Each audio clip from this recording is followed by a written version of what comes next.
Abdullah e il genio.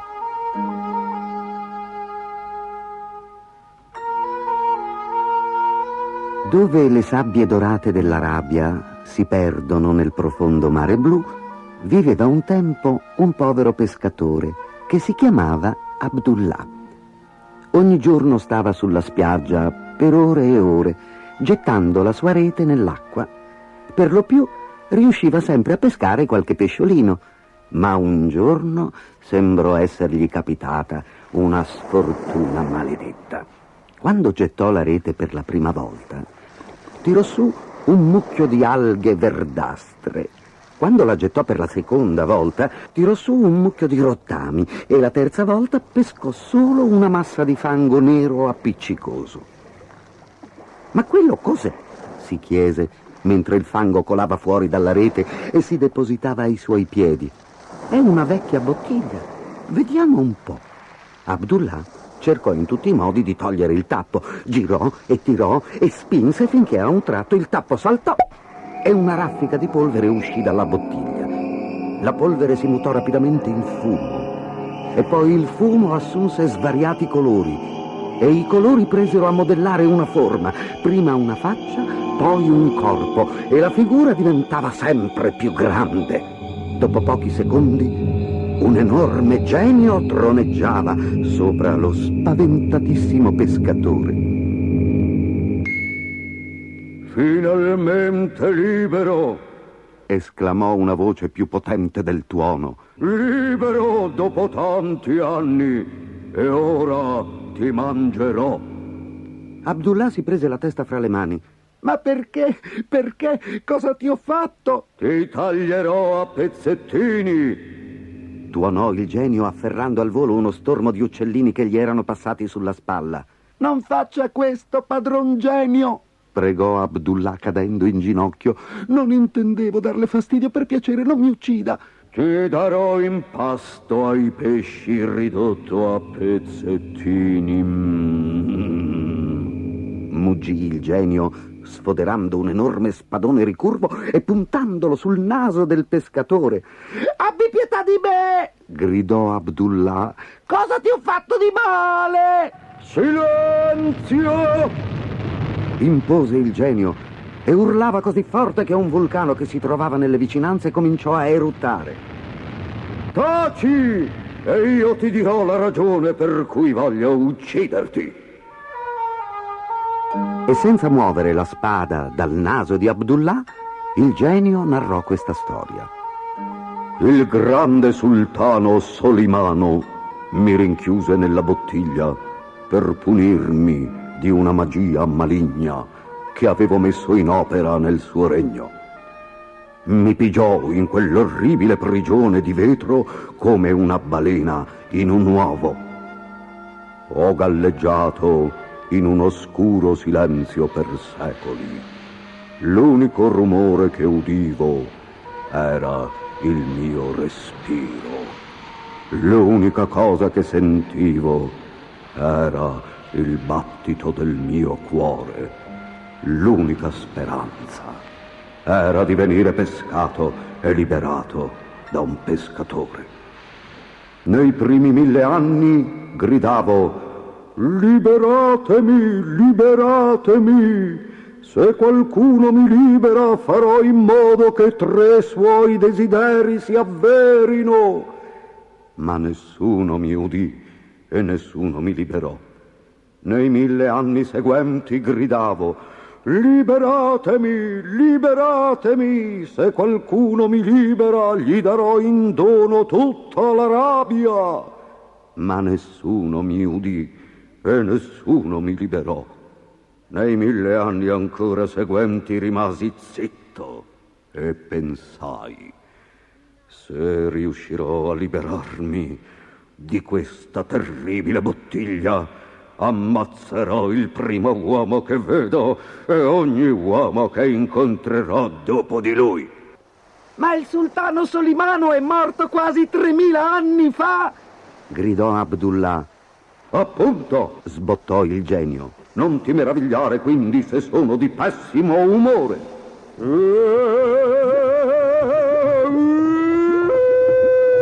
emise un potente urlo e le acque ribollirono intorno alle sue caviglie. Alzò la grande spada che lampeggiò al sole e tagliò a strisce una nuvola che passava. Poi guardò giù per godersi lo sguardo di terrore dipinto sul volto del piccolo pescatore.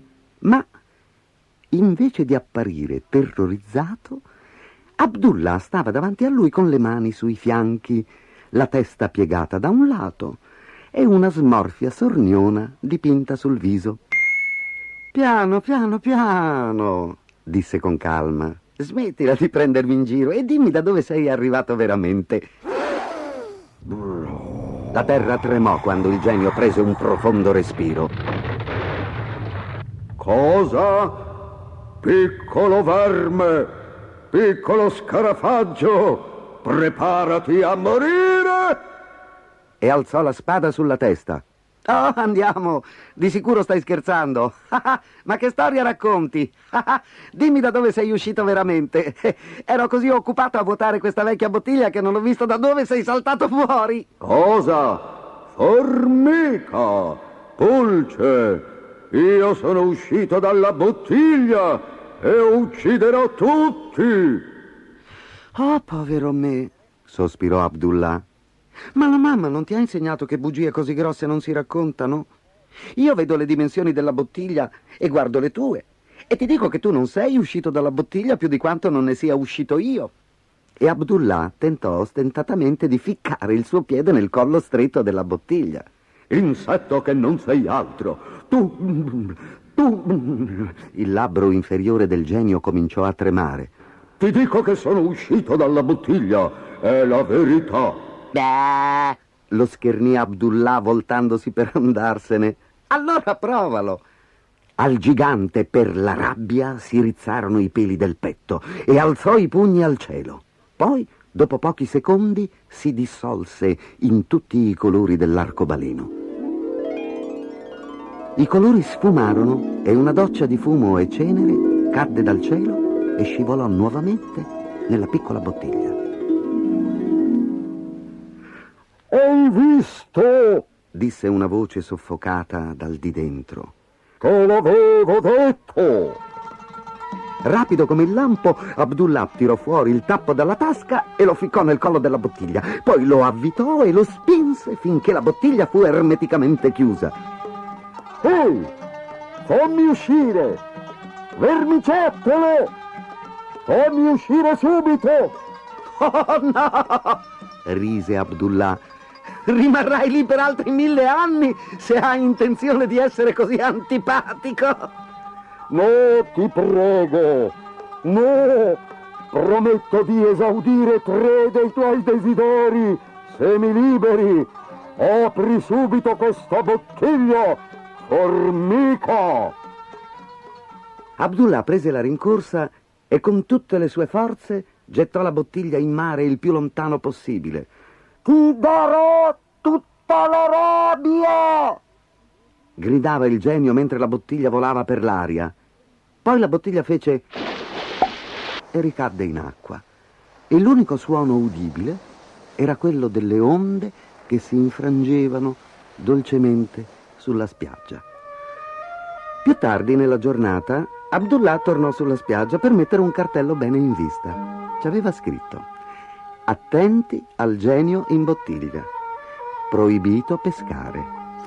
Poi arrotolò la sua rete e si spostò su un altro tratto della spiaggia.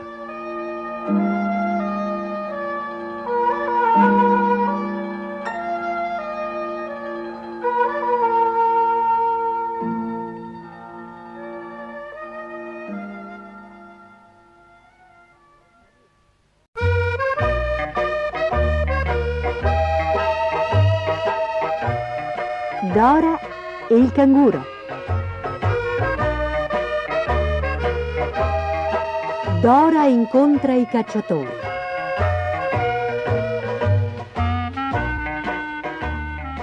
Addio, cucaburra! Salutò Dora avviandosi con mamma canguro in cerca di Platypus, che, a detta di tutti gli animali, avrebbe potuto aiutarla a trovare la strada di casa. Io non ho mai visto Platypus, disse Dora mentre attraversavano un profondo burrone. Che aspetto ha? in gamba, sai, rispose il canguro. Ma è una creatura così bizzarra. Gli animali dicono che è un uccello e gli uccelli dicono che è un animale o un pesce. Tutti lo lasciano in pace, tranne gli umani, che continuano a scrivere libri su di lui. Dopo un bel po' giunsero a una pozza ombrosa. Il canguro saltò fino all'orlo dell'acqua emettendo dei curiosi grugniti e presto Dora vide qualcosa di nero affiorare dall'acqua. Era il becco del più strano essere mai visto. Piccolo e peloso, ma con le zampe palmate come un'anitra. Il canguro tolse con una leccata un granello di polvere dalla fronte di Dora e sussurrò: «Ti prego, fai molta attenzione a come gli parli». «Io sono l'Ornithorhynchus paradoxus», disse Platypus a Dora con sussiego. «Vuoi scrivere anche tu un libro su di me?» «Ah, voi umani, venite qui, buttate per aria la mia casa e vi credete in diritto di scrivere libri su di me che ho antenati che risalgono a milioni di anni fa». Dora cercò di spiegare qual era la vera ragione della sua visita, ma Platypus sembrava piuttosto annoiato. Alla fine Dora perse la pazienza. «Insomma, qualcuno deve pur conoscere la strada per tornare a casa mia». «Oh, naturalmente», rispose Platypus sbadigliando. «Devi solo chiederlo alla cutrettola». «Oh, grazie», esclamò Dora. «Come sei intelligente, Platypus. Ti ho già detto che il mio nome è Ornithorhynchus paradoxus». E risprofondò nella pozza. «Dunque dobbiamo cercare Guglielmo la cutrettola», disse il canguro. «Salta dentro e mettiamoci in cammino». Passarono il giorno a setacciare la macchia. Ma anche se molti animali lo avevano visto e avevano udito il suo chiacchiericcio, era sempre volato via prima dell'arrivo del canguro. Giunta la sera, si rinfrescarono a una pozza e il canguro trovò un comodo rifugio per la notte.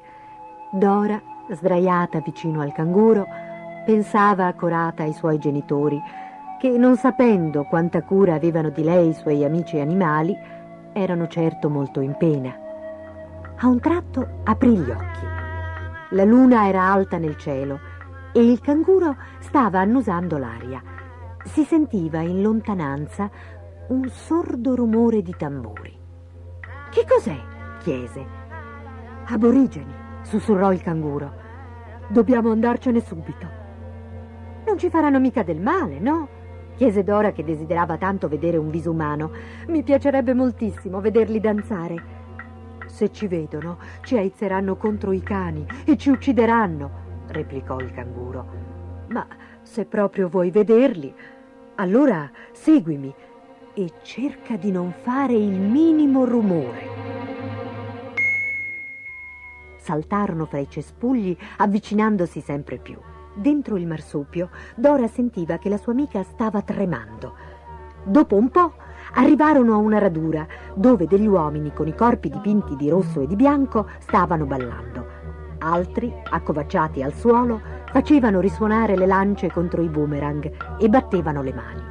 E tutti insieme cantavano una strana canzone lamentosa, mentre la luce dei falò illuminava i loro volti con paurosi bagliori rossastri. «Ho paura», bisbigliò Dora. «Gli umani bianchi non sono così». «Tutti gli umani sono uguali, sotto sotto», disse il canguro. «Tutti uccidono gli animali. Guarda, quella è una danza che mima l'uccisione dei canguri. Uno dei ballerini fa finta di essere un canguro e gli altri fanno finta di dargli la caccia». Dora rabbrividì e sussurrò: «Vorrei non essere umana». L'animale la rincuorò gentilmente. «Però ci sono alcuni umani che sono buoni», disse. «Se non userai mai stivali di pelle di canguro e se non mangerai mai brodo di canguro, tu sarai uno di quelli. Oh, ti giuro che non lo farò, promise Dora. Erano così infervorati nel loro discorso che dimenticarono di fare attenzione ai cani degli indigeni, i cani dingo che si aggiravano nell'accampamento e che all'improvviso annusarono l'odore del canguro e abbaiarono. Il canto cessò e tutti cominciarono a gridare. Il canguro afferrò Dora e cominciò a fare dei balzi enormi. Sembrava che volasse nella notte, ma i cani ringhiosi e gli aborigeni urlanti erano alle loro calcagna. La povera Dora era terrorizzata. La luna brillava e i cacciatori potevano vedere facilmente il canguro in fuga. «Mamma canguro!» gridò Dora. «Mettimi giù, potrei fuggire più veloce senza il mio peso!» «No, mai più!» ansimò il coraggioso animale. «È così che ho perso il mio piccolo cangurino!» Di botto si fermò. Erano arrivati al bordo di una roccia davanti alla quale si apriva una gola scura e profonda, un baratro nella terra. Dora vide che i cacciatori erano ancora lontani, ma un cane si stava avvicinando pericolosamente con i denti aguzzi che scintillavano alla luce della luna. Il canguro sfilò velocemente Dora dal suo marsupio e balzò in avanti per fronteggiare il cane. Stava lì, dritto, in piedi, con le sue piccole braccia allargate. Con un ringhio terribile il cane si avventò alla gola del canguro, che lo afferrò con le sue 2 manine nere, gli dette un calcio con una delle zampe posteriori e il cane stramazzò a terra. Intanto i cacciatori si avvicinavano. L'unica possibilità di salvezza era saltare il baratro. Il canguro raccolse Dora, la rimise nel marsupio e si avvicinò allo spaventoso abisso. Ancora Dora gridò: «Mamma canguro, lasciami qui e salvati!» Ma l'unica cosa che udì in risposta fu il sibilare del vento mentre compivano il grande balzo. Dora trattenne il fiato mentre volavano nell'aria. Ecco, avevano raggiunto l'altra sponda. Ma no, il canguro stava scivolando nel burrone. Lottò con tutte le forze per trovare un appiglio. Lo trovò, riuscì a risalire e piombò esausto a terra.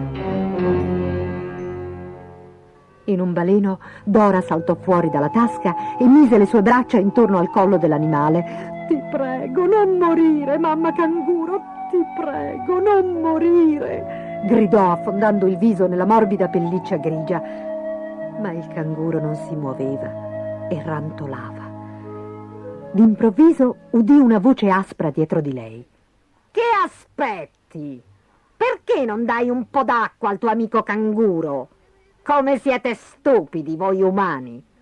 Dora si girò e vide un piccolo uccello marrone con delle lunghe zampe. «Ma non ce n'è acqua qui!» «Che scema!» sghignazzò il tarabuso. «Ma se è sotto di te! Forza, fai un buco nell'erba!» Dora affondò le mani nell'erba e nel muschio e fece un buco. Ed ecco zampillare un getto di acqua chiara. La raccolse nelle mani e la versò sulla lingua secca del canguro e sulla sua pelliccia arruffata. Con sua grande gioia gli occhi marroni si aprirono e Dora capì che la sua cara amica non sarebbe morta. «Grazie per avermi indicato dov'era l'acqua», disse al tarabuso, ma anche se l'uccello fu lusingato da queste gentili parole, non lo dette a vedere e fece un versaccio. Dopo essersi allontanato di qualche passo, si girò. «Ehi, ma non ci vedi? C'è una grotta asciutta sotto quell'albero della gomma dove un canguro e una piccola stupida umana potrebbero benissimo riposarsi». «Grazie, grazie», esclamò Dora aiutando il canguro a rizzarsi sulle zampe. Ma che fortuna aver trovato tanti buoni amici nella macchia. E presto avrebbe incontrato Guglielmo la cutrettola, che l'avrebbe aiutata a trovare la strada di casa. «Quando diventerò grande», pensò, «non permetterò a nessuno di fare del male ai miei amici della macchia».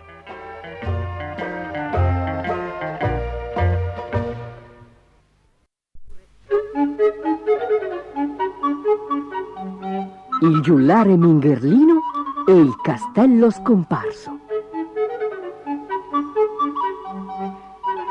Nel piccolo aeroplano, Giullarino chiuse gli occhi, terrorizzato per la sua povera vita in pericolo. Non era mai stato in giro per il mondo prima di allora. Spero solo che il comandante Piendivento sappia dove va. Pensò. Invece, il comandante Piendivento non aveva idea di dove stesse andando. Cercava disperatamente di evitare dei rami enormi che sembravano piombargli davanti dal cielo. Chiedo scusa per questo volo un po' accidentato, vecchio mio, Gridò. Sarà meglio che voliamo un po' più basso. Ciò che seguì fu un incubo per Giullarino. Poi, all'improvviso, si trovarono in un folto garbuglio di ramoscelli e foglie. L'aria si riempì del ronzio di migliaia di insetti che schizzavano via in ogni direzione. Un momento dopo stavano scendendo a capofitto su uno stagno pieno di pesci e le ali dell'aereo quasi toccavano l'acqua. Attento alle rocce! Strillò Giullarino. Risalirono nuovamente, veleggiando, facendo capriole e sfiorando ogni angolo del giardino. Ma del castello scomparso nemmeno l'ombra.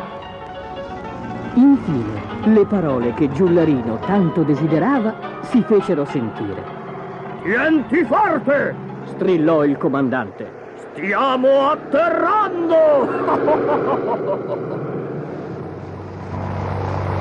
Pochi secondi dopo atterravano sul tetto di un capannone. È inutile.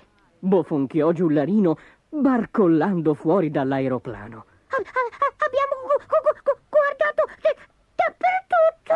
Ma il comandante Piendivento non si arrendeva così facilmente. C'è un posto dove non abbiamo cercato, Disse guardando sotto di sé. È vero. Esclamò Giullarino. Nel capannone. Presto, andiamo. Scivolarono giù lungo una grondaia e guardarono dentro. Per Giove, Giullarino! Ecco il tuo castello! E infatti c'era un castello sul tavolo, solo che era tutto dipinto di un brillante rosso lacca. Il povero Giullarino era delusissimo. No, temo che questo non sia il mio castello. Con fatica si arrampicarono nuovamente sul tetto del capannone. Mi dispiace, vecchio mio. Disse il comandante. Credo che faremo meglio a tornare. Sta diventando buio. E per di più cominciava a piovere.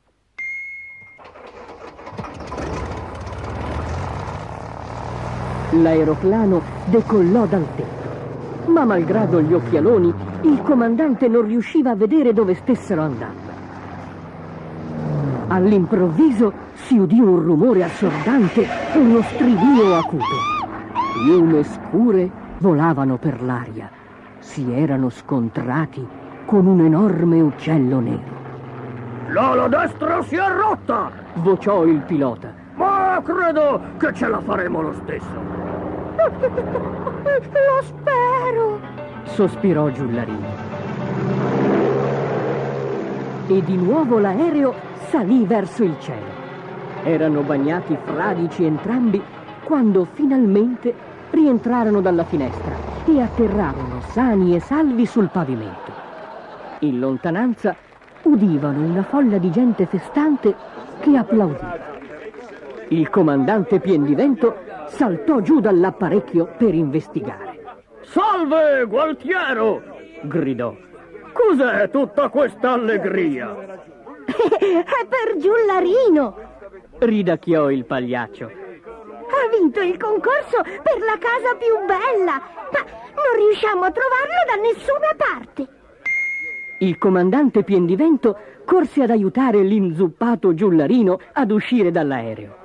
Vieni, vecchio mio! Esclamò concitato. Ho una sorpresa per te! Giullarino non credeva ai suoi occhi. Proprio di fronte a lui si ergeva il castello rosso lacca, con le torrette scintillanti e le bandiere candide come la neve. Giullarino era sbigottito.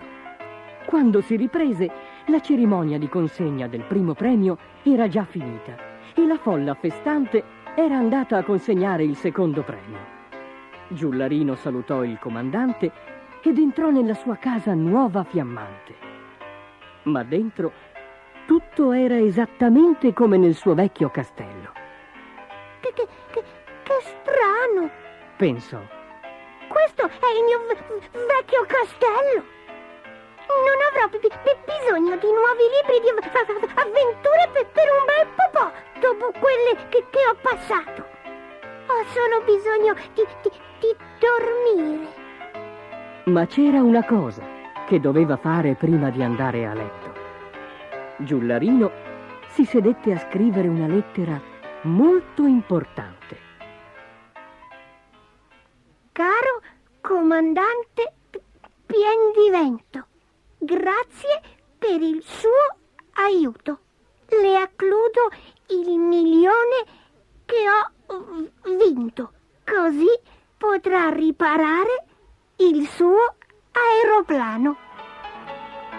Se passa di qui, l'aspetto per un tè e 2 chiacchiere. Il suo affezionato amico Giullarino Mingherlino.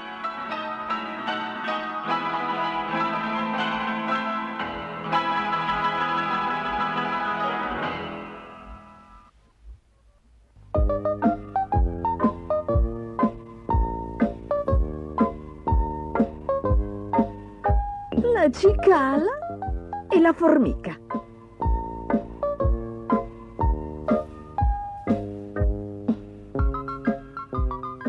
In una splendida giornata estiva, una cicala stava seduta su un filo d'erba, godendosi il sole. «Che bel tempo quest'anno!» diceva fra sé e sé. «Non capisco proprio perché tutti lavorino con un tempo simile. Dovrebbero fare come me e divertirsi!» Felice giocava, cantava e saltava da un filo d'erba all'altro. A un certo punto saltò proprio sopra una piccola formica nera che trascinava a gran fatica un chicco di grano per aggiungerlo alle sue provviste. «Smettila di lavorare tanto!» gridò la cicala. «Vieni a gioire anche tu di questa meravigliosa giornata!» La formica alzò gli occhi verso di lei e sospirò. «Io penso al futuro», disse, «e tu dovresti fare lo stesso. Se non cominci a immagazzinare del cibo adesso, non avrai niente da mangiare quest'inverno». Ma la cicala rise. «Pensa al presente!» esclamò e schizzò via. Qualche mese dopo, in un freddo mattino, la cicala strisciava sul terreno gelato. Mentre arrancava faticosamente vicino a un gruppo di formiche, vide che erano riunite intorno a un pasto di grano. «Oh, vi prego, datemi un po' del vostro cibo», implorò. «Voi ne avete tanto e io non ho niente». «Ti conosco», gridò una delle formiche. «Hai riso di me quando ti dicevo di pensare al futuro. Pensa al presente, mi hai detto. Ma ora vai a cercarti il cibo da sola». E la formica, voltando la schiena alla cicala, finì allegramente il suo pasto.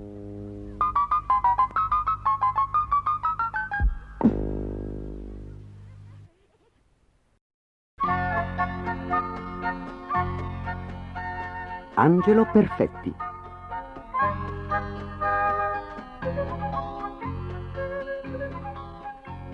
Angelo Perfetti era troppo buono per essere vero.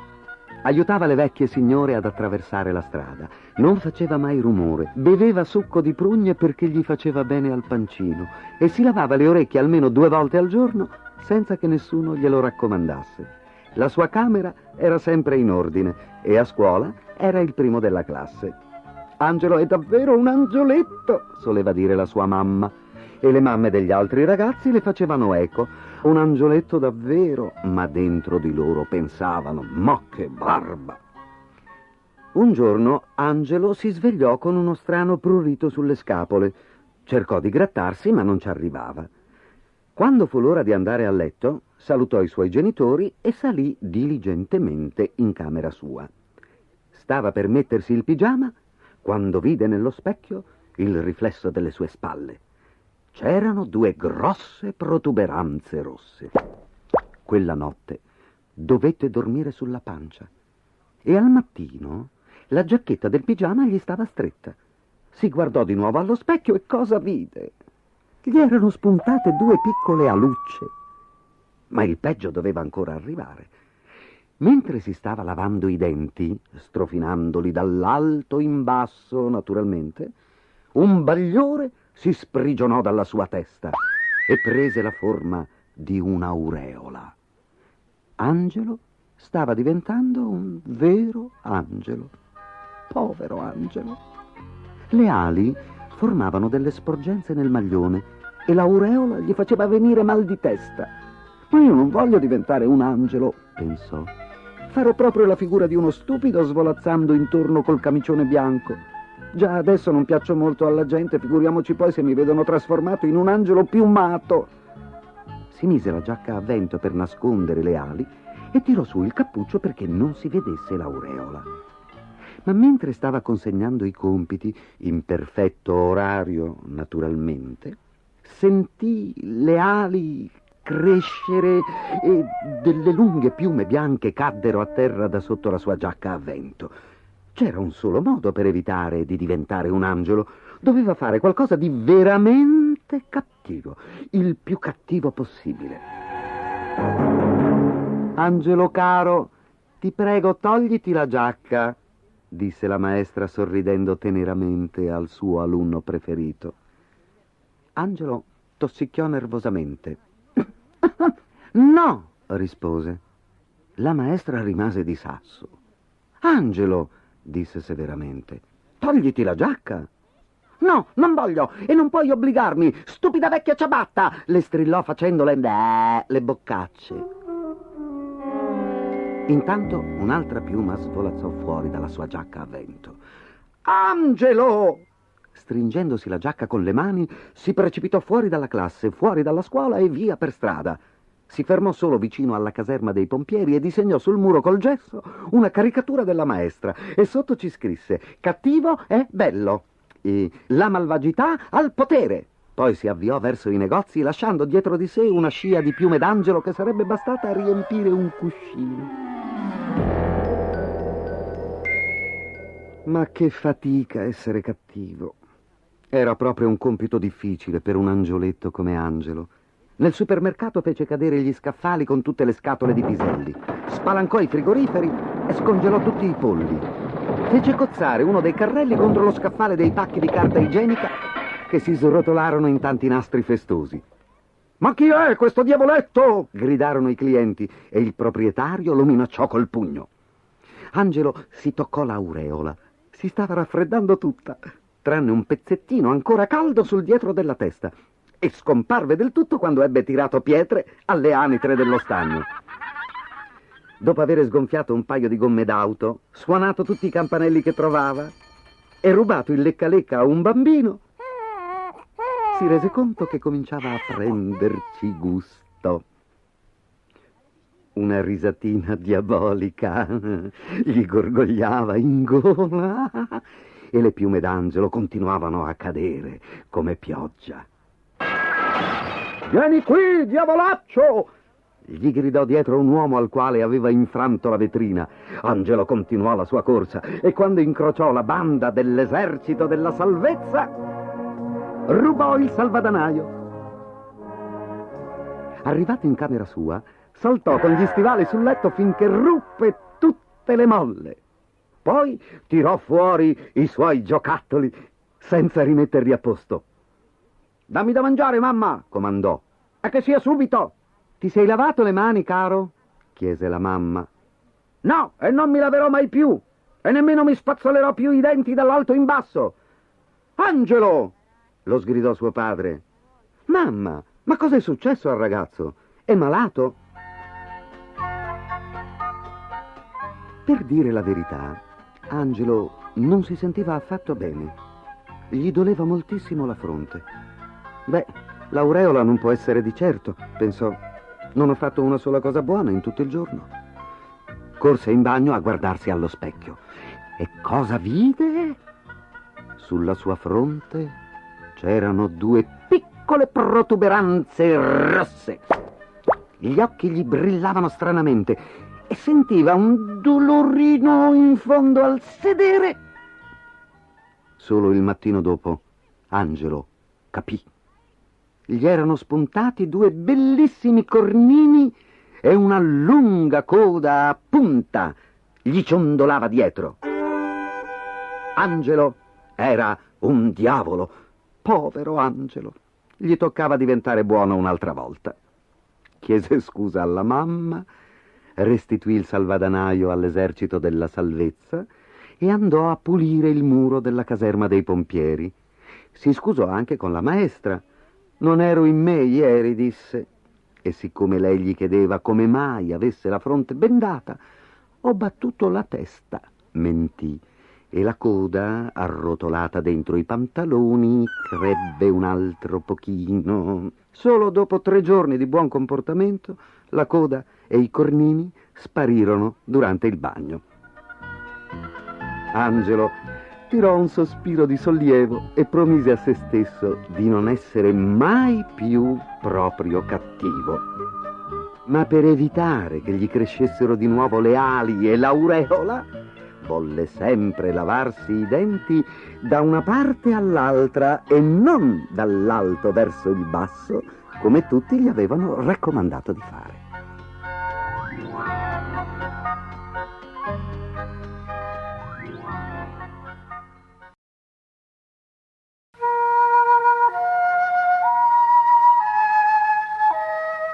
Il pifferaio magico. Un topo vivo, grasso e nero, pieno di pulci, trascinava la sua lunga coda sul burro e annusava i formaggi. Prima un topo, poi 2, poi 10, poi 20, un'invasione di topi. Da principio solo in qualche casa di Amelin c'erano dei topi, poi tutte le case furono infestate da centinaia di topi. E ogni giorno ce n'erano di più, prima un centinaio, e poi 1 migliaio, e poi decine di migliaia, e infine 1 milione di topi. Gli abitanti di Amelin provarono tutti i mezzi per liberarsi da quella piaga. Li presero a bastonate, gli tirarono addosso secchi d'acqua, prepararono trappole con pezzi di formaggio avvelenato, ma per ogni 10 topi morti sembrava che ne spuntassero altri 20. All'inizio era la gente a cacciare i topi dalle case, ma poi furono i topi a cacciare gli abitanti dalle loro case, finché tutti si radunarono sulla piazza principale della città di fronte al municipio. «Liberateci dai topi!» urlavano al sindaco. «Liberateci dai topi!» Il sindaco uscì dalla sua grande casa scrollando un topaccio nero dalla sua veste. «Che cosa fate tutti qui? Presto, circolare, circolare! Che cosa state facendo contro i topi, eh?» chiesero. Io, ecco, ci sto pensando», rispose il sindaco. «Non basta!» vociò la gente. «Liberateci dai topi o noi ci libereremo di voi!» A un tratto si udì una voce chiara sovrastare tutto quel vocio. Fece tacere tutti, perfino il sindaco. «Io vi libererò dai topi!» La folla si divise. Uno straniero venne avanti fino a dove era il sindaco, alto, magro, con un portamento eretto, vestito con degli strani abiti colorati. Il suo giubbetto era di un verde smagliante, guarnito di borchie e fermagli e ricamato d'oro. Indossava un vestito di un bellissimo rosso ciliegia, come la lunga penna che pendeva dal nastro del suo cappello. Le calze erano arancioni, a righe verde smeraldo. Aveva occhi penetranti di un giallo felino e 2 lunghi baffi che gli pendevano dal labbro superiore come code di topo. «Tu ci puoi liberare dai topi?» chiese qualcuno tra la folla. «Sì, posso. Se glielo dico io, se ne andranno e non torneranno mai più». «E allora forza, straniero, datti da fare», ordinò il sindaco. «Voglio essere pagato», sibilò lo straniero tra i denti. «1 scellino per topo». La notizia fece il giro della folla. «1 scellino per topo. Vuole 1 scellino per topo», sussurravano. «1 scellino a testa», strillò il sindaco. «Credi forse che noi siamo fatti di soldi? Ma lo sai quanti topi ci sono ad Amelin?» «Ho fatto un conto approssimativo», rispose lo straniero. «Saranno 1 milione». «Ci devi dare un po' di tempo», ribatté il sindaco. «Devo consultarmi con la giunta comunale. È una quantità enorme di denaro. E anche la quantità dei topi è enorme», disse lo straniero abbozzando un sorriso. «La giunta vorrà sapere con chi abbiamo a che fare. Che nome devo dire loro?» «Mi chiamano il pifferaio», rispose lo straniero. «Avete tempo fino al tramonto per decidere. Aspetterò qui fino all'ora». E si sedette sull'orlo della fontana della piazza. Aprì una bisaccia di cuoio e tirò fuori un flauto d'ottone. E rimase seduto là, lustrando il flauto con un pezzo di stoffa, mentre il sole compiva il suo percorso nel cielo. Il sindaco si affrettò a riunire tutti i suoi collaboratori.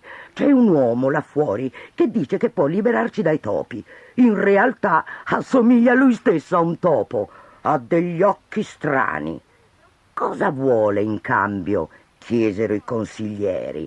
«Possiamo permetterci la spesa?» «Vuole 1 scellino per topo». «1 scellino per topo? Che prezzo! Dovremo aumentare le tasse e questo non piacerà alla gente. Odiano i topi, ma odiano ancor di più separarsi dal loro denaro». «Ah, ah, ah! Chi ha parlato di pagare?» sghignazzò il sindaco. «Facciamo finta di acconsentire alle sue richieste e lasciamogli portar via tutti i topi. Quando ci avrà liberati e chiederà la ricompensa, lo scacceremo senza un soldo». «Questa sì che è una pensata!» esclamò il vice sindaco.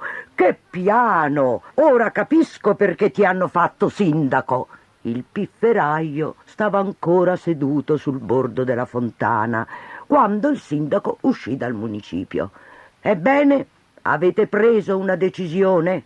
«Sì, certamente, giovanotto. Pagheremo volentieri 1 scellino per topo se ce ne liberi per sempre. Hai la nostra parola.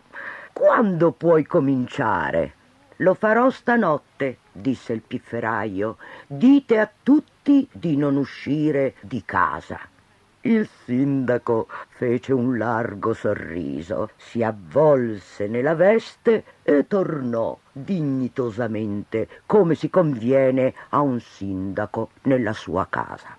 I suoi 5 figli gli vennero incontro in lacrime.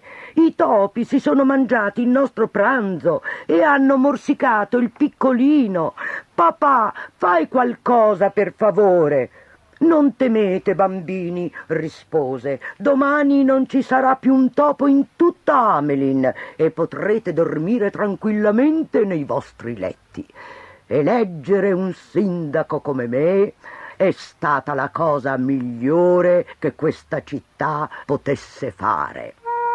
Quando il sole tramontò e la gente di Amelin si fu ritirata nelle case infestate dai topi, una figura solitaria fece la sua apparizione sulla piazza principale.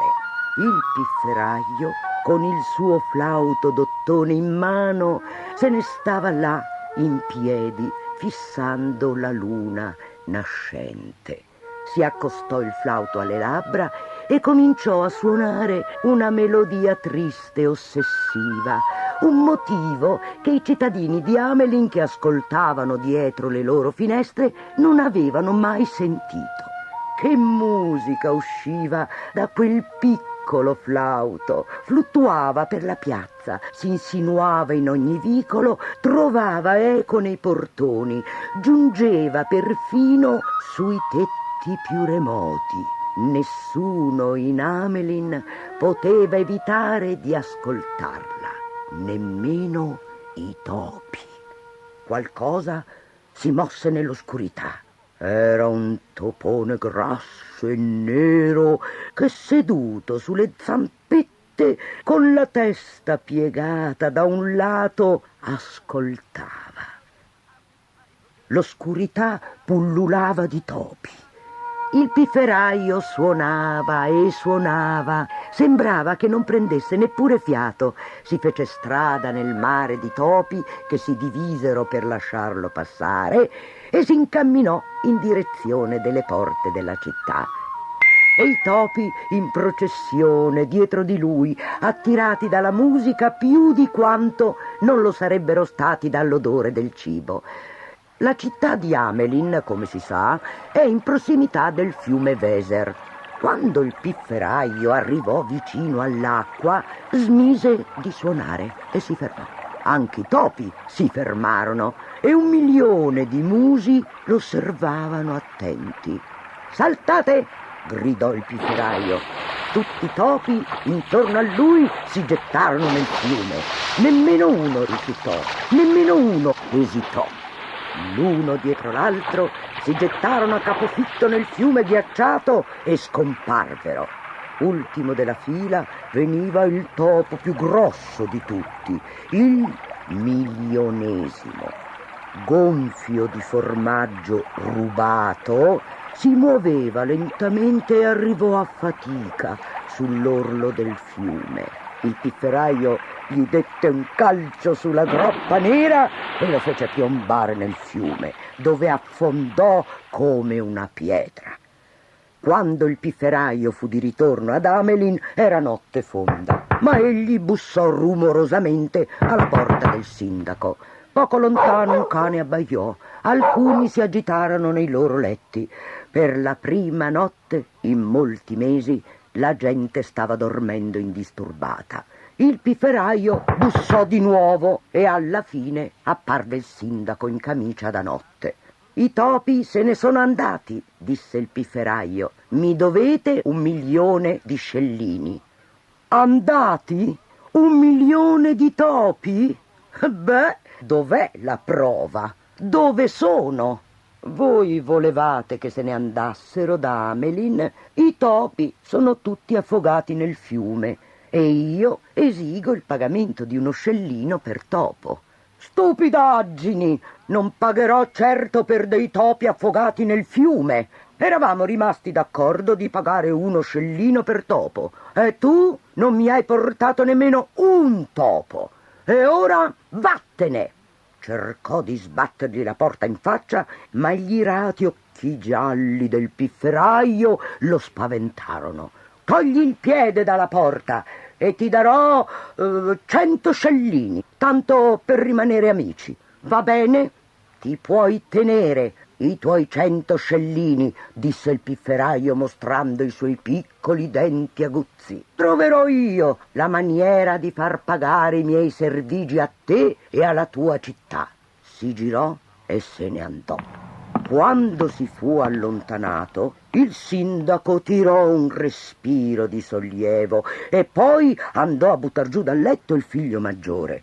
«Corri alla casa del vice sindaco e digli di organizzare una festa in municipio per domani a mezzogiorno. Vino e cibo gratis per tutti ad Amelin». «Anche i bambini possono venire, papà?» «No, di sicuro. Credi forse che la città sia fatta di soldi? I ragazzi rimarranno a casa e si comporteranno bene. Ora sbrigati!» E che festa fu! Ci furono brindisi a non finire per il sindaco.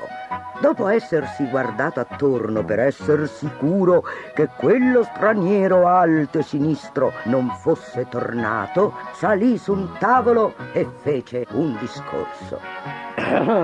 Finalmente, e per concludere, disse, ho mandato via lo straniero senza dargli una sola moneta di rame. In breve vi ho salvato dai topi senza pagare un centesimo. Nella piazza deserta del paese, vicino alla fontana, sedeva l'unico adulto che non era stato invitato alla festa. Il pifferaio che stava nuovamente lustrando il suo piffero. Accostò il flauto alle labbra e cominciò a suonare. Non era il motivo triste e ossessivo della notte precedente, ma un'allegra musica fatta per danzare. E che melodia usciva da quel piccolo flauto! Fluttuava per la piazza, si insinuava in ogni vicolo, trovava eco nei portoni, giungeva perfino sui tetti più remoti. Quelli che erano in municipio non la udirono naturalmente. Il rumore della festa era così forte che soffocava il motivo del pifferaio. Ma i ragazzi la udirono. Il primo fu un bambino che corse nella piazza e rimase incantato a guardare il pifferaio. Poi ne arrivò un altro facendo le capriole, poi un altro e un altro ancora. Alcuni danzavano, altri saltavano, altri ancora ballavano, saltavano con un piede solo sulle pietre del selciato. Dopo un po' tutti i bambini di Amelin stavano giocando in piazza. Il pifferaio si alzò e cominciò ad avviarsi verso le porte della città. E un mare di ragazzi lo seguì. Alcuni corsero a casa a prendere anche i fratellini e le sorelline più piccole. Mentre camminavano, cantavano e intanto si avviavano verso il fiume. E nessuno era stanco quando traversarono il ponte sul fiume e si arrampicarono sui fianchi della montagna purpurea. Nel pomeriggio dopo la festa, i grandi tornarono a casa. Piano piano, uno per volta, i genitori si resero conto che i loro bambini non c'erano. Il sindaco ha 5 figli, lui deve sapere dove sono andati. È vero, chiediamolo al sindaco. Il sindaco ha una risposta per tutto. Lo trovarono seduto sui gradini di casa che piangeva la scomparsa dei suoi 5 figli. Ah, se avessi mantenuto la promessa, andava ripetendo. Ah, se avessi mantenuto la mia parola. Teneva stretto nel pugno il biglietto che aveva trovato poco prima attaccato alla porta di casa. C'era scritto: per aver eliminato 1 milione di topi, 253 bambini di Amelin. Pagamento effettuato. Era firmato il pifferaio. Mentre il sindaco consegnava le insegne del suo mandato all'infelice popolazione, si udivano in lontananza le note di un flauto provenire dalla montagna purpurea. E i bambini di Amelin non tornarono mai più dai loro genitori taccagni e imbroglioni.